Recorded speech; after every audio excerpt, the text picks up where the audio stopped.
100 రోజులు పాలన చూడు తెలంగాణలో మార్పు మొదలు మహిళలకు ఫ్రీ బస్సు టికెట్ ఉచిత కరెంటు 200 యూనిట్లు 500 ఇంటి గ్యాస్ రేటు 4.5 లక్షల ఇంద్రమహిళలు తెలంగాణలో మార్పు మొదలు మహిళలకు ఉచిత బస్సులు 200 యూనిట్ల ఉచిత కరెంటు 500కే గ్యాస్ బుడ్డి వడ్డీ లేని డోక్రా లోన్లు 40,000 కోట్ల పెట్టుబడులు ఇందిరమ్మ ఇల్లు ఇవన్నీ ఇచ్చిర్రు గాని రైతులకు రుణమాఫీ మాత్రం చేయలే. పంటకి బోనస్ ఇలే 6 గ్యారంటీల్లా మిగతావి చేయలే. అది కాదురా బాయ్ పీక్ నౌతి సిగ్గుందా మీకు అసలు? తెలంగాణ మంచిగా అవుతుంటే చూసి వశపడతలేరు. గత 10 ఏళ్లు మీ ఇద్దరు అధికారంలో ఉండి ఏం పీకిండు? రాష్ట్రాన్ని సంక నాకిచ్చిండు. మిగులు బడ్జెట్ లో ఉన్న తెలంగాణని సుమారు 7 లక్షల కోట్లు అప్పుల పాలు చేసి కాంగ్రెస్ కప్పచెప్పిండు. కాళేశ్వరం పేరుట 1,00,000 కోట్లు మింగిండు. ధరణి పేరుట భూ కబ్జాలు చేసిండు.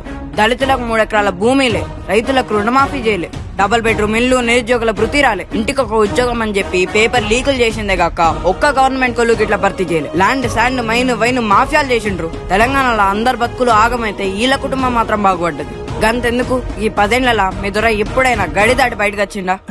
ఇక వీళ్ళకైతే సిగ్గు శరం లేదు. గత 10 ఏళ్ల సంధి తెలంగాణకి ఏమిచ్చిండ్రు? గాడితే గుడ్డు, రూపాయి పన్ను కడితే 43 పైసలు ముష్టేసిందే గాక బడ్జెట్ కేటాయింపులకు ఇట్లా తెలంగాణకి ద్రోహం చేసిండ్రు. విభజన హామీలు నెరవేర్చలే. పాలమూరు రంగారెడ్డి ప్రాజెక్టులకు జాతీయ హోదా కల్పించలే. బయ్యారం ముక్కు ఫ్యాక్టరీ రాలే. కాజీపేటలో రైల్వే కోచ్ ఫ్యాక్టరీ ఇవ్వలే. వరంగల్ కరీంనగర్ లను స్మార్ట్ సిటీగా చేయలే. కృష్ణా జలాల్లో సరైన వాటా అయితే హైదరాబాద్ కు ఇండస్ట్రియల్ కార్డర్ లేదు. ఒక్క మెడికల్ కాలేజ్ ఇయ్యలే. IIIT ఇయ్యలే. IIM ఇయ్యలే. ITIR పిక్కపాయ.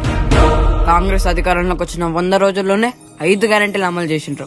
ప్రగతి భవన్ గురించి ప్రజాభవన్ ఏర్పాటు చేసిండ్రు. 30,000 ప్రభుత్వ ఉద్యోగాలు భర్తీ చేసిండ్రు. 11,000 పోస్టులతో మెగా DSC పెడుతుండ్రు. కులగణన చేస్తుండ్రు. కులాల వారిగా 17 కార్పొరేషన్లు పెట్టిండ్రు. 1,00,000కు పైగా ధరణి సమస్యలు పరిష్కరించిండ్రు. 1వ తారీఖుని జీతాలు, RTC ఉద్యోగులకు 21% ఫిట్మెంట్, గద్దర్ జయంతి సంబరాలు, మహిళా సంఘాలకు వడ్డీ లేని రుణాలు, 58,000 కోట్లతో మూసి ప్రక్షాళన, పాత బస్తీకి మెట్రో, పంట బీమా పునరుద్ధరణ, 40,000 కోట్ల పెట్టుబడులు, regional ring road, Narayanpet Kodangal lift irrigation project, Gulf కార్మికులకు 5 లక్షల ప్రమాద బీమా, మెగా మాస్టర్ ప్లాన్ 2050. ఏ తోడు దొంగల్లారా ఏమన్నారు ఇందాక? రుణమాఫీ చేయలేదా? 15 ఆగస్టుకి దేశమంతా స్వతంత్ర సంబరాలు జరుపుకుంటే మా తెలంగాణలో రుణమాఫీ సంబరాలు జరిగితే గుర్తుంచుకోండి. తెలంగాణలో మార్పు మొదలైంది.